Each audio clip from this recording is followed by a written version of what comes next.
Morning all. So as we already said, so in last session, so already we have completed number two. So in this session, we'll try to cover what are the important points in number two. Let us summarize all the important points in number two. In the last class, already we have seen CW radar, which works on the principle of Doppler effect. As you know that CW radar will work on the Doppler effect. So initially, we need to know what is the definition of the Doppler effect. So before going into the Doppler effect, first, so let us summarize how a radar works. The radar detects the presence of objects and locates their position in space by transmitting electromagnetic energy and observing the returning echo. A pulse radar transmits a relatively low power electromagnetic energy, so of which the receiver is turned on to listen to the echo. The echo not only indicates that the target is present, but the time that elapses between the transmission of the pulse and the receipt of the pulse, the receipt of the echo, is a measure of the distance to the target separation of the echo signal. And the transmitted signal is made on the basis of differences in the time. So before going to the CW radar, first we should know the Doppler effect. So Doppler effect is nothing but when the target is in motion, an apparent phase shift in the frequency will result. This is known as Doppler effect. So this is the basic concept in CW radar. If r is the distance from the radar to the target, the total number of wavelengths lambda containing in the two-way path between the radar and the target is 2r divided by lambda. The distance r and the wavelength lambda are assumed to be measured in the same units, since one wavelength corresponds to an angular 2 pi radius. The total angular rotation or total angular phase shift is pi made by the electromagnetic wave during its transmission, and from the target is 4 pi r divided by lambda. If the target is in motion, r and the phase pi are continuously changing. The phase in with respect to the time is equal to the frequency. So this is then the angular frequency omega t is given by 2 pi ft. So that is nothing but what it is differentiated in the phase with respect to time. So that is g pi divided by dt. Already we have seen phi is nothing but 2 pi divided by lambda. So we are substituting that value. So the final value will get 4 pi into v sub r divided by lambda. So where fd is nothing but the Doppler frequency. So we need only Doppler frequency. So fd is equal to 2 into v sub r divided by lambda. So already we know that lambda is nothing but c by f. So substituting that, we will get 2 into v sub r into f naught divided by c. So substituting the value of c 3 into 10 power 8 meter per second, by just simplification, we will get the Doppler frequency t is equal to 1.03 v sub r divided by lambda. This is the expression for the Doppler frequency. So that is in order to work as a Doppler effect or the CW radar, in order to use the Doppler effect, this is the minimum frequency or this is the minimum Doppler frequency required to produce the Doppler effect. So after going to the continuous wave radar, it's a very important one which uses the Doppler effect. So let us see how a CW radar works on the Doppler effect. Consider a simple CW radar as shown in the block diagram. The transmitter generates a continuous oscillations of frequency f naught, which is radiated by an antenna. A portion of the radiated energy is intercepted by the target and is scattered. So scattered means it will be deviated into other directions. The sum of the in the direction of the radar, where it is collected by the receiving. If the target is in motion with the velocity v sub r related to the radar, the receiver signal will be shifted to a frequency from the transmitted frequency of dot by an amount of plus or minus fd. So as shown in the block diagram, the rated pulse is not plus or minus 50. The plus sign. So the main parameter is the symbol, that is plus or minus the sign. The plus sign associated with the Doppler frequency applied if the distance between target and the radar is decreasing. So if we consider the plus sign, the target is moving towards the radar.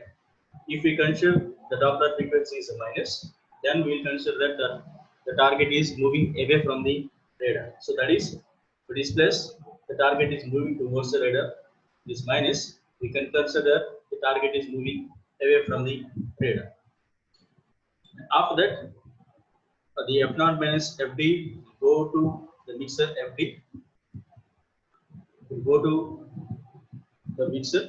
So from the transmitter, we already have F0. This F0 and F0 will be mixed at the detector. The final output will be FD, since it contains only one parameter. So we don't need either it is plus or minus. We will consider only FD. The purpose of the Doppler amplifier is to eliminate the echoes from the stationary targets and to amplify the Doppler echo signal to a level where it can be operated and indicating device. It might have a frequency response characteristics. The low frequency cutoff must be high enough to reset the DC component caused by the stationary targets, but it must be low enough to pass the small Doppler frequency expected. So sometimes both the conditions cannot be met simultaneously, and a compromise is necessary. The upper cutoff frequency is selected to pass the highest Doppler frequency expected. The indicator might be a pair of earphones or a frequency meter. If exact knowledge of the Doppler frequency is not necessary, the earphones are especially attractive provided by the Doppler frequency type within the audio frequency response of the ear. Earphones are not only a simple device, but the ear acts as a selective contrast filter. So that is, the earphones is the best way which can be used as an indicator. This is how a CW radar works. So next topic, we went for the isolation between transmitter and receiver. So why we need the isolation between the transmitter and receiver? So already we have said that a single antenna is used for both the transmitter as well as a receiver in radar. So it can be used as a duplexer. So duplexer contains both the transmitter as well as the receiver. So now we need to consider there should be an isolation between the transmitter or receiver. Otherwise, so there is a possibility of entering the transmitted energy from the antenna which can be go to the receiver. Since the receiver sensitivity is very low, so sending higher amount of electromagnetic energy to the receiver may be spoiled. So that is, the isolation between the transmitter and receiver must be considered while you are designing any radar system. A single antenna serves the purpose of transmission and reception in CW radar. In principle, a single antenna may be employed since the necessary isolation between the transmitted and the receiver signal is achieved by separating frequency as a result of the Doppler effect. So, however, the transmitter leakage is not always undesirable. So, there are two practical effects which can limit the amount of the transmitter leakage power which can be tolerated by the receiver. So, those are first one, maximum amount of power the receiver's input circuit can stand before it is physically damaged or it is sensitivity reduced. And second one, the amount of the transmitter noise due to the hum or microphone stray pickup and instability which enters the receiver from the transmitter. The amount of the isolation required depends on the transmitter power and the accompanying the transmitter noise as well as the sensitivity of the receiver. So for example, if the safe value of the power which might be applied to the receiver were 10 milliwatt, and if the transmitter power were 1 kilowatt, the isolation between the transmitter and receiver must be less than 50. An important factor which limits the use of the isolation with a common antenna is the reflection produced in the transmission lines by the antenna. The largest isolations are obtained by two antennas, one for the transmission, the other for the reception, physically separated from one another. Isolations of the order 80 dB are more possible with high gain antennas, as well as the more derivative the antenna beam and the great the spacing between the antennas, the great will be the isolation. When the antenna designer is restricted by the nature of the application, large isolation may not be possible. So for example, typical isolation between the transmitter and receiving antenna of the missile might be about 50 dB, whether it is in X-band or it is 70 dB if you use in K-band, or it can be low as 20 dB if you use the L-band. So that is depending upon the band frequency we are using. The isolation is different from antenna to antenna. So next one we'll go with the intermediate frequency of the receiver. So this is the receiver of the simple CW radar shown in the figure. Is analogous to the super heterodyne receiver. Receiver of these types are called homodyne receivers or super heterodyne receiver with zero IF. So, but whereas in the CW radar, which is the block diagram in front of you, so it contains an IF frequency, whereas in your last block diagram it does not contain any IF, but we consider IF here. So from the block diagram, it is shown that the function of the local oscillator is to replace it by the leakage signal from the transmitter. Such a receiver is simpler than one with a more conventional intermediate frequency, since no IF amplifier or local oscillator is required. The simple receiver is not as sensitive because of increased noise at the lower intermediate frequencies, which is caused by the flickering effect. The noise power produced the flicker is varies with respect to the attenuation. This is in contrast to the short noise or the effect of the flicker noise or overcome in normal super heterodyne receiver by using an intermediate frequency high enough to reduce the flicker noise small compared with the normal receiver noise. If you see the block diagram, already we have seen a CW transmitter which will transmit a frequency of f naught. So this can be transmitted by a transmitting antenna into the air. The same f naught is given to the mixer. To the mixer other frequency is given by the oscillator. So the mixer performs three operations, that is f naught, and second one is it is summing the local oscillator frequency, that is f naught plus IF, and again it is subtracted. So there are three possibilities here: f naught plus IF and f naught minus IF, or the sidebands. So these three are fed to the sideband filter. The sideband filters or removes f naught and f naught plus f naught minus intermediate frequency and sends only f naught plus IF. This is the sideband we require. And after that, the transmitting signal went to the target and it is scattered there, and some of the echo signal is transferred towards the receiver or in the direction of the receiver. So since the target is moving, we will have the Doppler frequency as we discussed earlier. So the receiving antenna, the frequency of the receiving antenna will be f naught plus or minus W. So these two are went to the receiving mixer.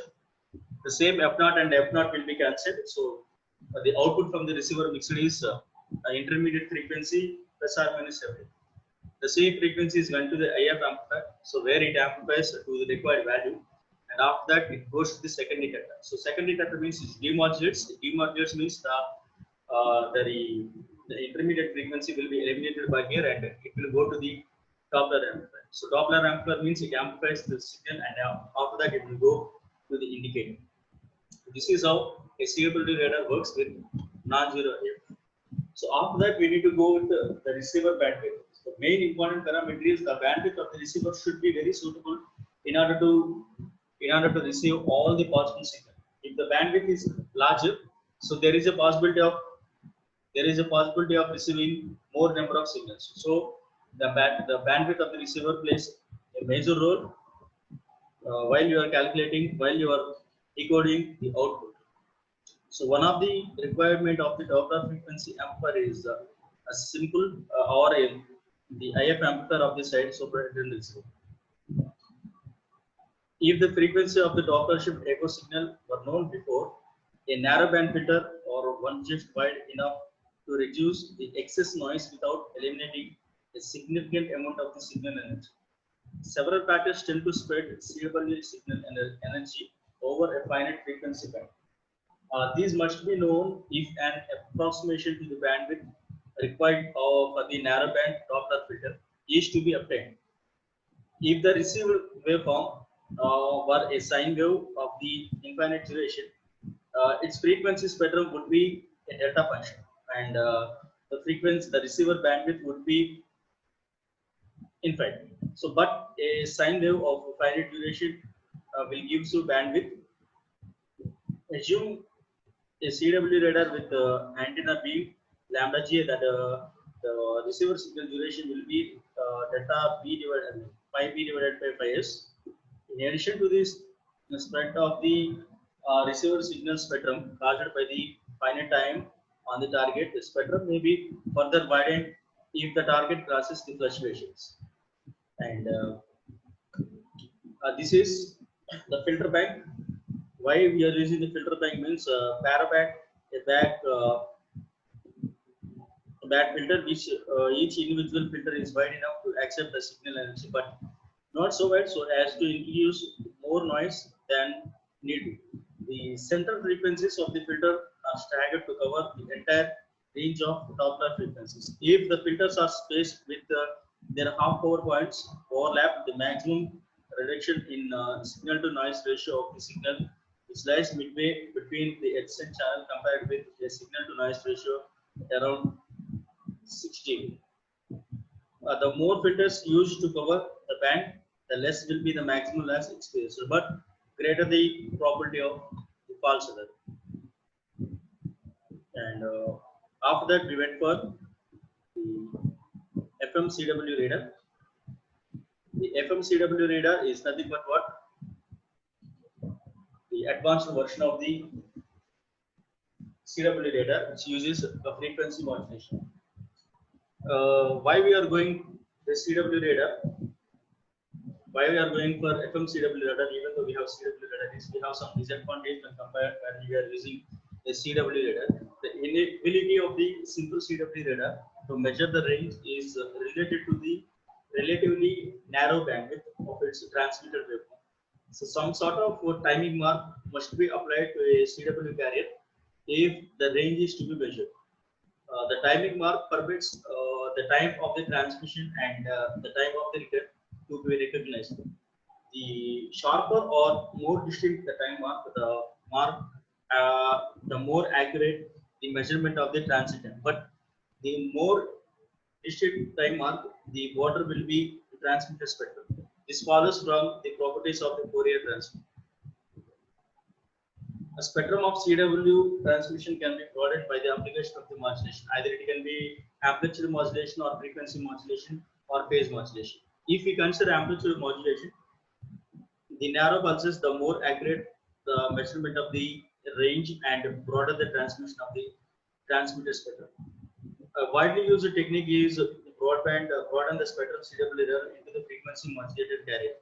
The timing mark is the changing in the frequency. The transit time is proportional to the difference in frequency between the echo signal and the transmitter signal. This is the block diagram. This is the range and the Doppler measurement by using FMCW radar. In the frequency modulated CW radar, the transmitted frequency is changed as a function of time is known manner. If no Doppler frequency shift, the bit frequency is a measure of the target. FB is equals to FR, where FR is the bit frequency due to only the target frequency. In practical applications, CW radar, the frequency cannot be continuously changed in one direction only. A block diagram illustrating expanding the principle of the FMCW radar as shown in the figure in front of you. It is used directly into the receiver via a cable or other wire. Ideally, the isolation between the transmitter and the receiving antenna is more sufficiently large, so as to reduce to negligible level or to the transmitter leakage signal which arrives at the receiver via the coupling between the antennas.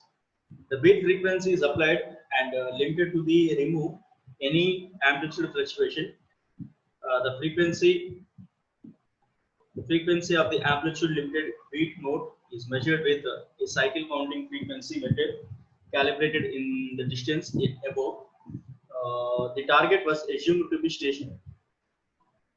If this assumption is not applicable, a Doppler frequency shift will be superimposed on FM range bit node and the range measurement results. The Doppler frequency shift causes the frequency time plot of the signal as shown in the figure like this. So there we have seen two frequencies, that is there are two frequencies as we see, F down and F up frequencies. The target was assumed to be stationary, and on one portion of the frequency modulated cycle, the bit frequency is increased by the Doppler shift, while on the other portion it is decreased. For example, if the target is approaching the radar, the bit frequency will be up during the increasing, or a portion of the FMCW FM cycle will be difference between the bit frequency due to the range FR and Doppler frequency shift F2. So that is two frequencies F up and F down. The range frequency may be extracted by measuring the average bit frequency. By measuring the average bit frequency, if the target is not stationary, the Doppler frequency shift will be superimposed at FM range, but bit node and an anonymous range may range measurement results. If the CW radar is used for single targets only, such as in radio altimeter, it is not necessary to employ a linear modulation waveform. This is certainly advantageous since a sinusoidal or almost sinusoidal frequency modulation is very easy to obtain with practical equipment less than the linear modulations. The bit frequency obtained with sinusoidal modulation is not constant over the modulated cycle as it is with the linear modulation. However, it may be shown the average bit frequency measured over a modulation cycle. The FMCW radar principle was known and used at about same time as pulse radar, although the early developments of these two radars techniques seem to be relatively independent to each other. Next, we are going with FMCW radar. The FMCW radar principle is used in aircraft and radio altimeter to measure the height above the surface of the earth. The large backscatter cross section and the relatively short range requires of altimeter permits low transmit power and low antenna gain. Since the relative motion between the aircraft and the ground is small, the effect of the Doppler frequency may be usually neglected. The band from 4.2 to 4.4 gigahertz is reversed for radio altimeter, although they have operated in UHF. The transmitter power is relatively low and can be obtained from CW magnetron or a backward oscillator or a reflex crystal.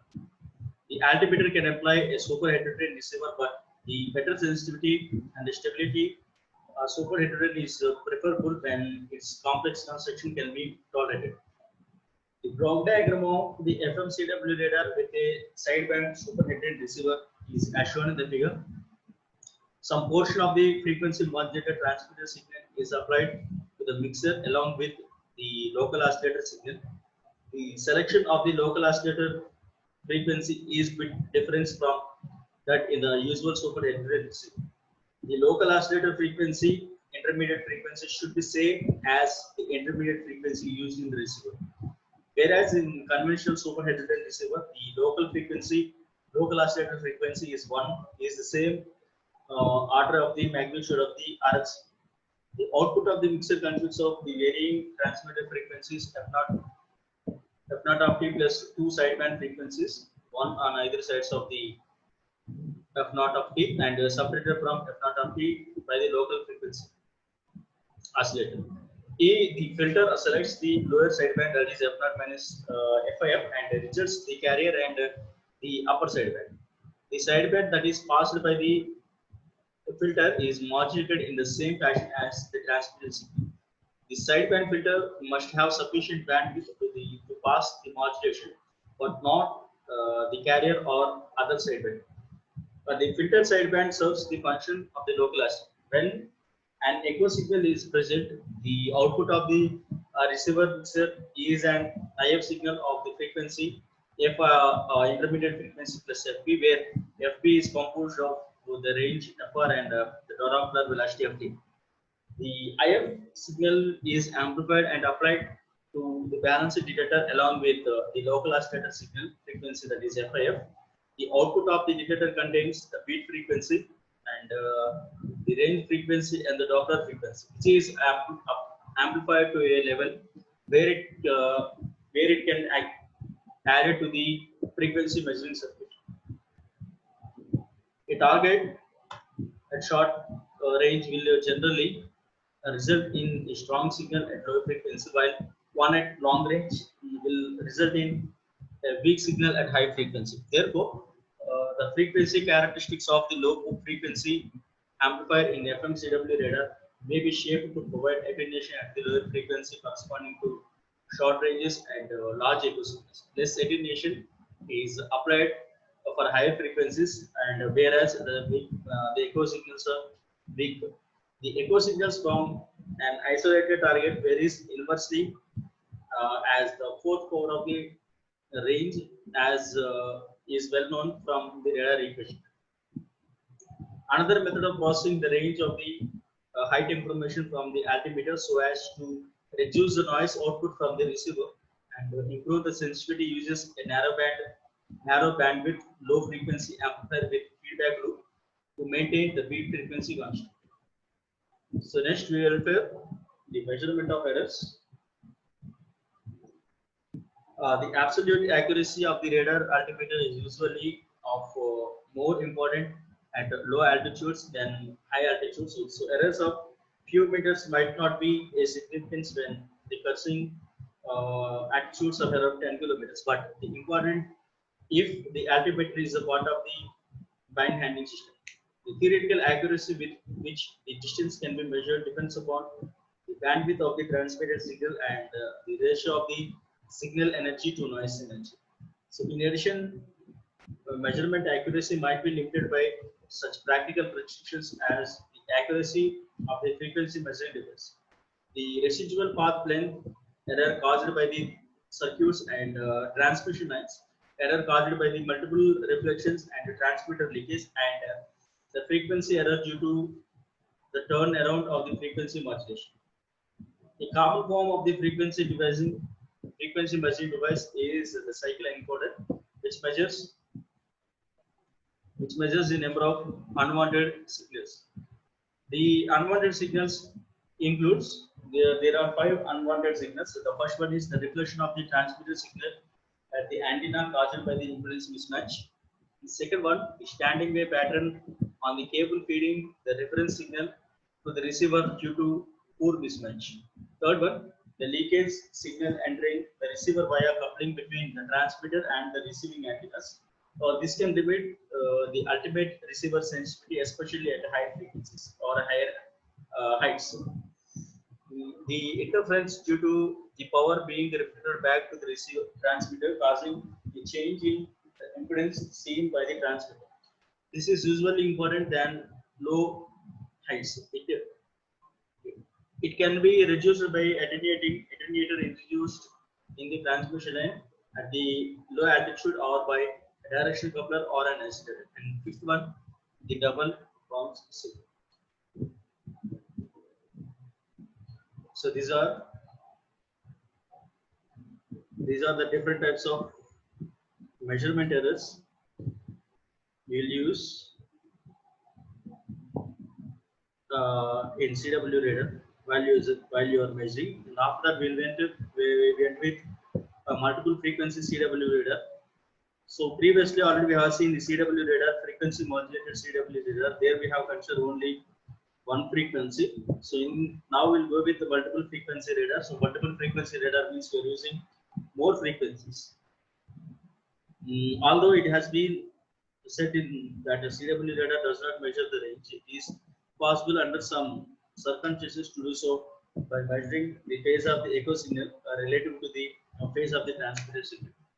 Consider a CW radar radiating a single frequency sine wave of the form sine 2 pi f naught t. However, the measurement of the phase difference and delta phi is unambiguous only if delta phi does not exceed 2 pi range. The region of the unambiguous range may be extended considerably by utilizing two separate CW radar, uh, differentiating slightly in frequency. The unambiguous range, in case of corresponds to the half wavelength at the difference frequency. The transmitted waveform is assumed to consist of two conditions: two continuous sine waves of frequency f1 and f2 separated by an amount of delta f, and some for our convenience the amplitude of all the signals are taken as unity. The voltage waveforms of the two components of the transmitted signals are as shown in the screen. So whereas phi1 and phi2 are the phase angles. The echo signal is shifted in the frequency by the Doppler effect. The form of the Doppler shifted signals at each of the two frequencies will be written in terms of V1 of R and V2 of R. So in that equation, R0 is the range and FD1 is the Doppler frequency with respect to frequency F1, and FD2 is the Doppler frequency shift with respect to F2. Since the two frequencies F and F2 are approximately the same, that is F2 is equal to F1 plus or minus delta F, where delta F is far less than F1. The Doppler frequency shift FD1 and FD2 are approximately equal. So in place of FD1 and FD2, we can replace with the same FD. So just replacing that, the receiver separates the two components of the echo signal and heterodynes each receiver signal component with the corresponding transmitter waveform and extracts the two Doppler frequencies given below. So as we saw, V1D into V2 of D, and the phase difference between the two components will be delta phi is equals to 4 pi into delta f into R0 divided by C. Just simplifying that, we'll get R0 is equals to C into delta phi divided by 4 pi into delta f. The two frequency CW technique for measuring the range was described as using the Doppler frequency shift when the Doppler frequency is 0. As with a stationary target, it is also possible in principle to extract the phase difference if the target carries beacon or some other form of the echo signal. As with a single sideband matched, the two frequencies of the two sideband filter radar were described as being transmitted simultaneously. A large difference in the frequency between two transmitter signals improves the accuracy of the range measurement, since delta f is proportionally large in terms of lambda phi for a given range. And after that, we went for applications of CW radar. So coming to the applications of the CW radar, the main advantage of a simple unmodulated CW radar is for the measurement of the relative velocity of moving target, as in the police speed monitor or in vertical take aircrafts. In support of the automobile traffic, CW radar has been suggested for control of the traffic lights.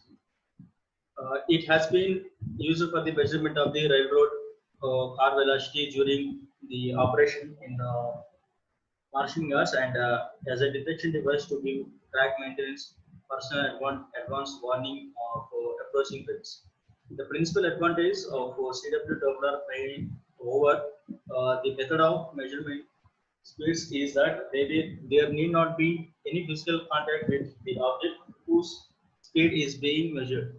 In industry, this has applied to the measurement of the turbulent vibration, the peripheral speed of the grinding wheels, and the monitoring of vibrations into the cables of suspension bridges. Most of the above applications can be satisfied with a simple standard CW source with power in 10 milliwatt. One of the main applications is the unmodulated radar is for the measurement of relative velocity of a moving target. And perhaps one of the greatest shortcomings of the simple CW radar is its inability to obtain a measurement of the radar. So this limitation can be overcome by modulating CW carrier, as in the frequency modulated radar described earlier.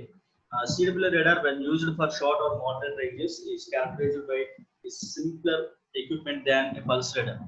The amount of the power that can be used with CW radar is independent on the isolation that can be achieved between the transmitter and the receiver. The CW radar, when used for the short or moderate ranges, is characterized by a simple equipment. And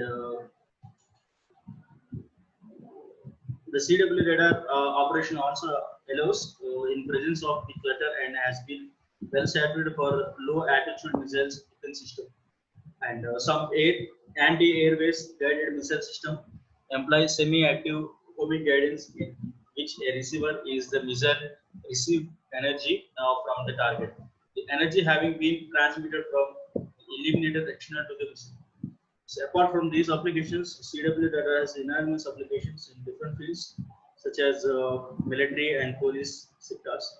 So these are the possible applications of CW radar. So with this, we completed unit number 2. So in our next session, we will go with unit number 3. So try to prepare important points from unit number 2 and try to make a note of each and every point. So as it is very difficult to give you notes, so it is better to make notes by yourself in order to understand the subject clearly. So thank you, and we'll meet in the next session. Thank you.